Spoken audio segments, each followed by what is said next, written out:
Kayo, apakah Anda ingin tahu sejarah budaya yang ada di Pulau Tengah dan kegiatan apa saja yang dilakukan masyarakat Pulau Tengah?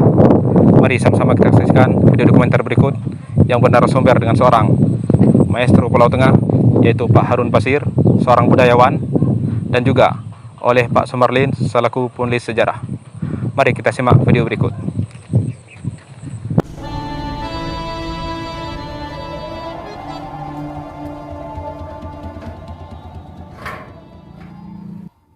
Assalamualaikum warahmatullahi wabarakatuh. Waalaikumsalam warahmatullahi wabarakatuh. Perkenalkan, saya dari Saputra. Saya selaku pendamping daya desa Pulau Tengah. Ingin mentumbuhkan lagi kan desa Pulau Tengah ini. Yang pertama adalah tentang sejarah atau usul-usulnya desa Pulau Tengah, dan sekaligus dengan budaya yang ada di Pulau Tengah, termasuk seluruh budaya yang ada di desa Pulau Tengah, baik itu yang sudah punah ataupun yang masih ada, dan juga baik itu struktur religi ataupun yang bukan, ataupun kegiatan masyarakat. Terima kasih. Assalamualaikum warahmatullahi wabarakatuh. Berbicara tentang sejarah Pulau Tengah, di sini kami ingin mencoba mengungkapkan ada 3 versi tentang kata-kata Pulau Tengah. Yang pertama, ada yang mengatakan bahwa Pulau Tengah itu berasal dari kata-kata ulu ngoh atau lu ngoh.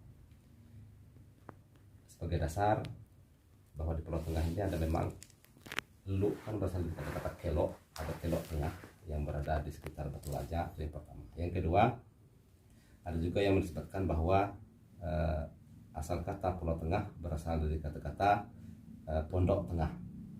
Di situ berawal ketika air waktu danau itu masih besar, lalu ada sebagian kecil sebagian daerah yang sudah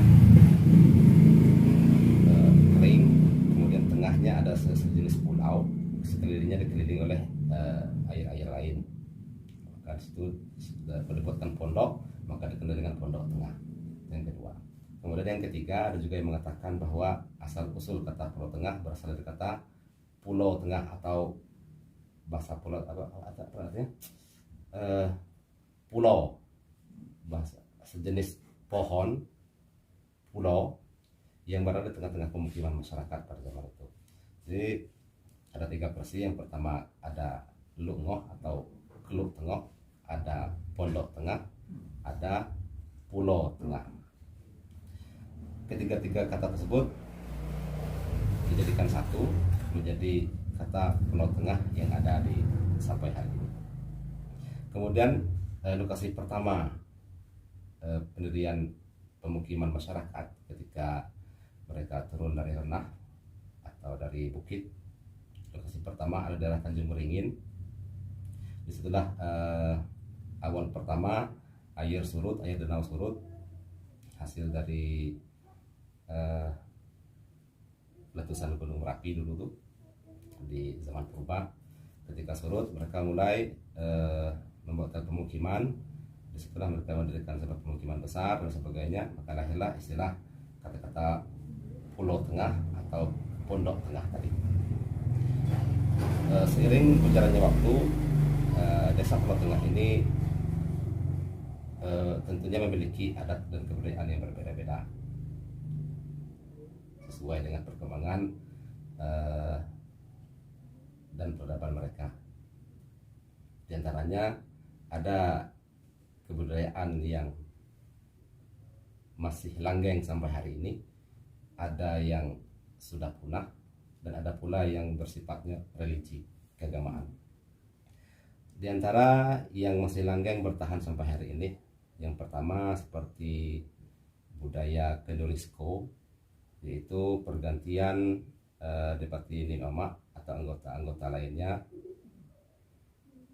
yang menjabat sekian tahun ke depan dan dipilih oleh tokoh-tokoh masyarakat, diambil dari putra-putri daerah asli untuk diangkat kemudian dijadikan sebagai anggota negeri atau Depati Ninoma dan sebagainya, termasuk juga kodi pegawai masjid. Dalam pengangkatan tadi biasanya di Pulau Tengah terjadi setiap 3 tahun sekali. Jadi setiap 3 tahun sekali artinya diadakanlah ke UNESCO tersebut dalam rangka pergantian tokoh-tokoh masyarakat, tokoh-tokoh adat seperti Depati, Nenek Mama, orang tua Cedek Pandai, bidan, dukun, kodi pegawai masjid dan sebagainya, untuk menjabat 3 tahun ke depan nantinya. Itu salah satunya. Yang kedua, yang masih juga bertahan sampai hari ini adalah ada istilah ngiho. Ngiho itu suatu ajakan, seruan, himbauan yang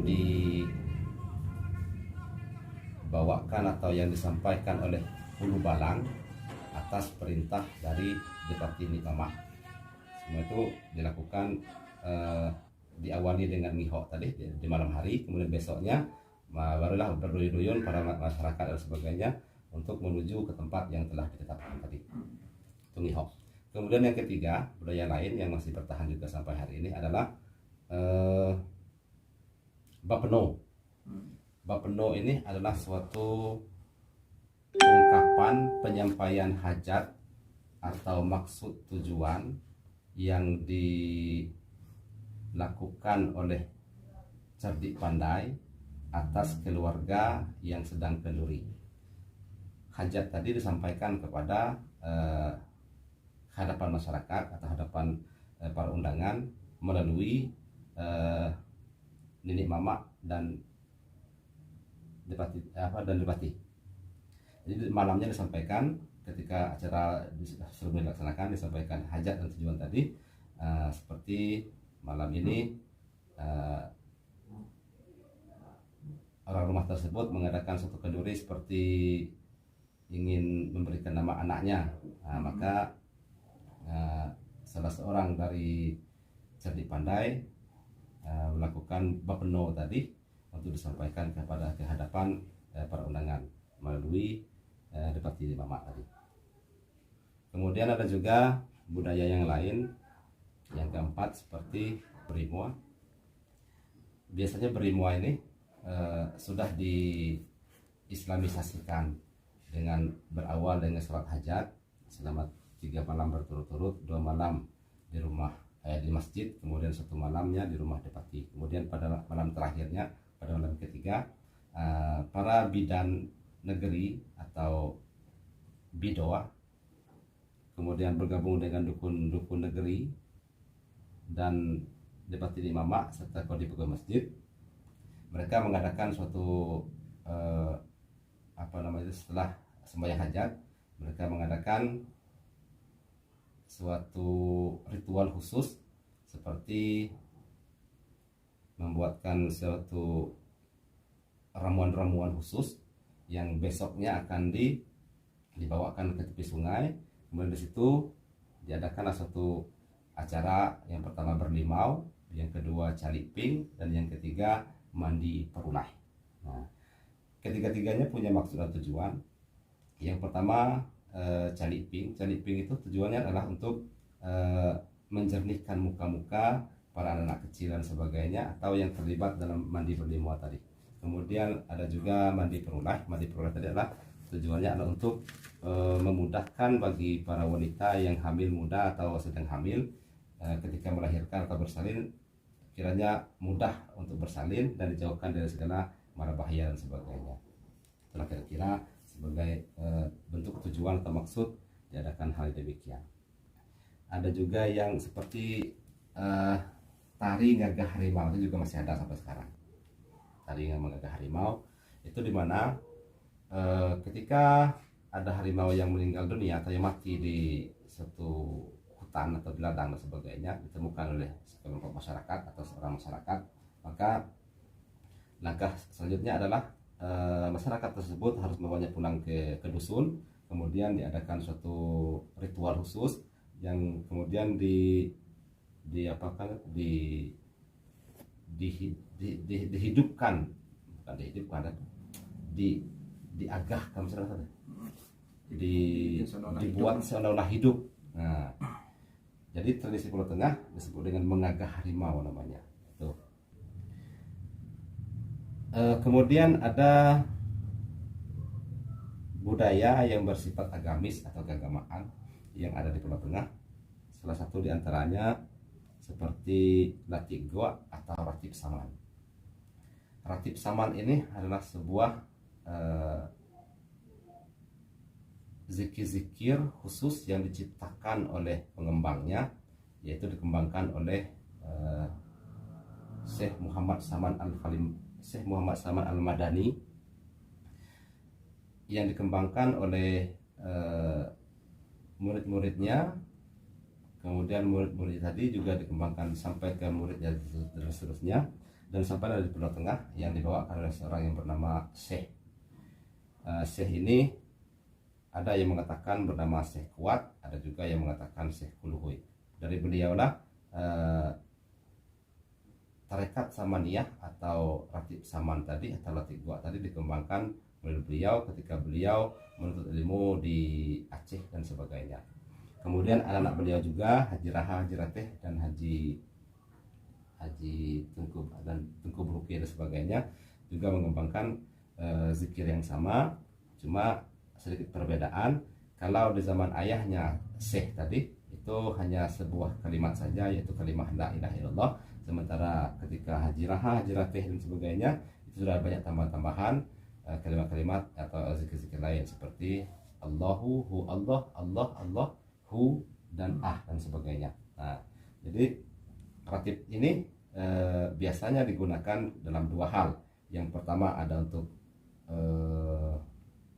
penyambutan para pembesar seperti bupati, gubernur dan sebagainya, atau juga digunakan untuk hal-hal untuk menolak bencana seperti corona sekarang ini, juga kebakaran dan sebagainya. Jadi ketika ada hal yang demikian maka diadakanlah satu ratib tegak atau ratib goa atau ratib saman tadi. Dikatakan ratib tegak karena dikarenakan bahwa pelaksanaan zikir ini hampir 98% itu dalam keadaan berdiri, tidak dalam keadaan duduk. Nah, itu makanya disebut dengan ratib tegak dan sebagainya. Kemudian juga ada zikir bana. Zikir bana merupakan suatu zikir-zikir juga yang memiliki syair dan sebagainya. Cuma zikir bana ini tidak hanya dimiliki oleh kita Pulau Tengah saja, tapi sudah pada umumnya di seluruh Kerinci ada grup zikir bana masing-masing. Yang jelas bahwa zikir bana juga termasuk kebudayaan di Pulau Tengah, juga termasuk demikian, tapi sudah banyak dimiliki oleh orang-orang lain juga atau dusun-dusun lain juga. Kemudian juga ranggu, tari ranggu juga demikian, hampir sama dengan zikir bana, bahwa ranggu ini, kalau zikir bana itu identik dengan islaminya, sementara ranggu masih islami, cuma lebih banyak kepada yang non islami. Juga demikian halnya bahwa tari ranggu juga tidak hanya dimiliki oleh kita rakyat Pulau Tengah atau masyarakat Pulau Tengah, tapi telah dimiliki oleh dusun-dusun lain. Kemudian selanjutnya ada juga budaya-budaya yang kira-kira saat ini sudah mungkin punah atau tidak dipakai lagi. Di antaranya adalah ada yang namanya andel. Andel itu suatu perkumpulan khusus terdiri dari wanita atau perempuan, wanita atau laki-laki atau gabungan di antara keduanya. Itu mereka mengadakan suatu bekerja bersama, berkelompok dan sebagainya, dalam menyelesaikan sebuah tugas seperti memborong sebidang ladang atau memborong sejenjang sawah dan sebagainya. Nah, hasilnya mereka tagih atau mereka terima untuk masing-masing anggota tadi ketika sebulan sebelum Lebaran. Nah, itu namanya andel namanya. Kemudian yang kedua ada bank. Bank itu adalah satu perkumpulan pekerjaan juga sama dengan tadi, cuma bedanya adalah kalau andel berbayar, sementara bank tidak berbayar, tapi berdasarkan suka sama suka. Nanti ada giliran masing-masing untuk membawa bank tersebut. Misalnya si A bawa bank untuk menyelesaikan suatu ladangnya atau sawahnya, kemudian dibantu oleh teman-teman yang lain atau anggota yang lain. Begitulah seterusnya. Mungkin kami rasa hanya sementara cukup sekian dahulu. Kalau ada pertanyaan, dipersilakan. Ya, terima kasih atas penjelasannya tentang sejarah Pulau Tengah dan beberapa budaya yang ada di desa Pulau Tengah yang masih bertahan dan ataupun yang sudah punah juga. Mungkin untuk pertemuan kali ini kita cukup sampai di sini. Terima kasih. Assalamualaikum warahmatullahi wabarakatuh.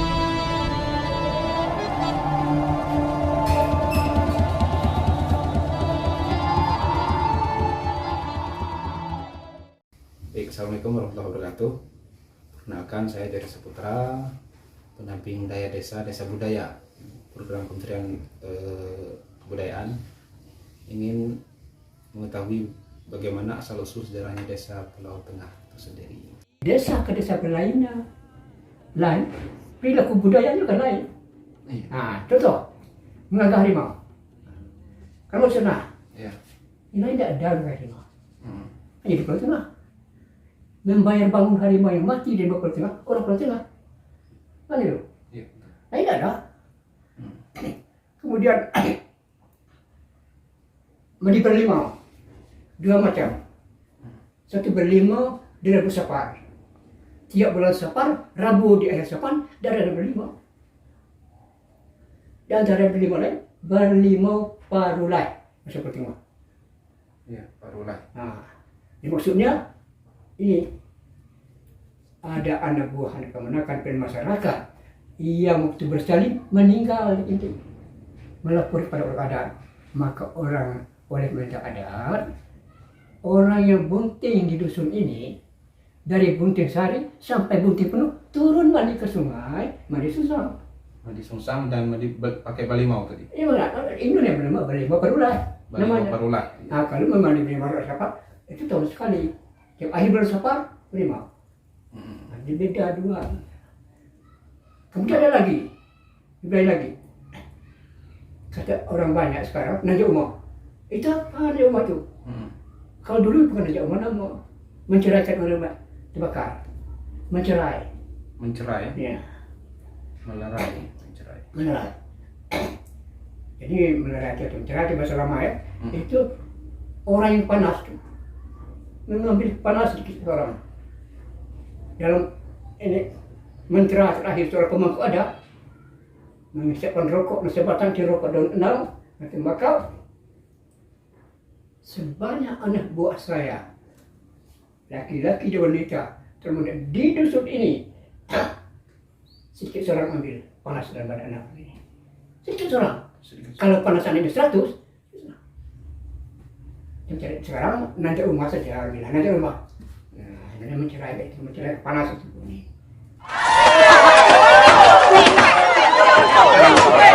Baik, terima kasih kepada Pak Harun Pasir selaku sejarawan dan budayawan Pulau Tengah yang telah berpartisipasi untuk menjadi narasumber untuk dokumen pemajuan kebudayaan desa Pulau Tengah. Terima kasih, mohon maaf atas kekurangannya. Bila kita ya. Assalamualaikum warahmatullahi wabarakatuh. Waalaikumsalam.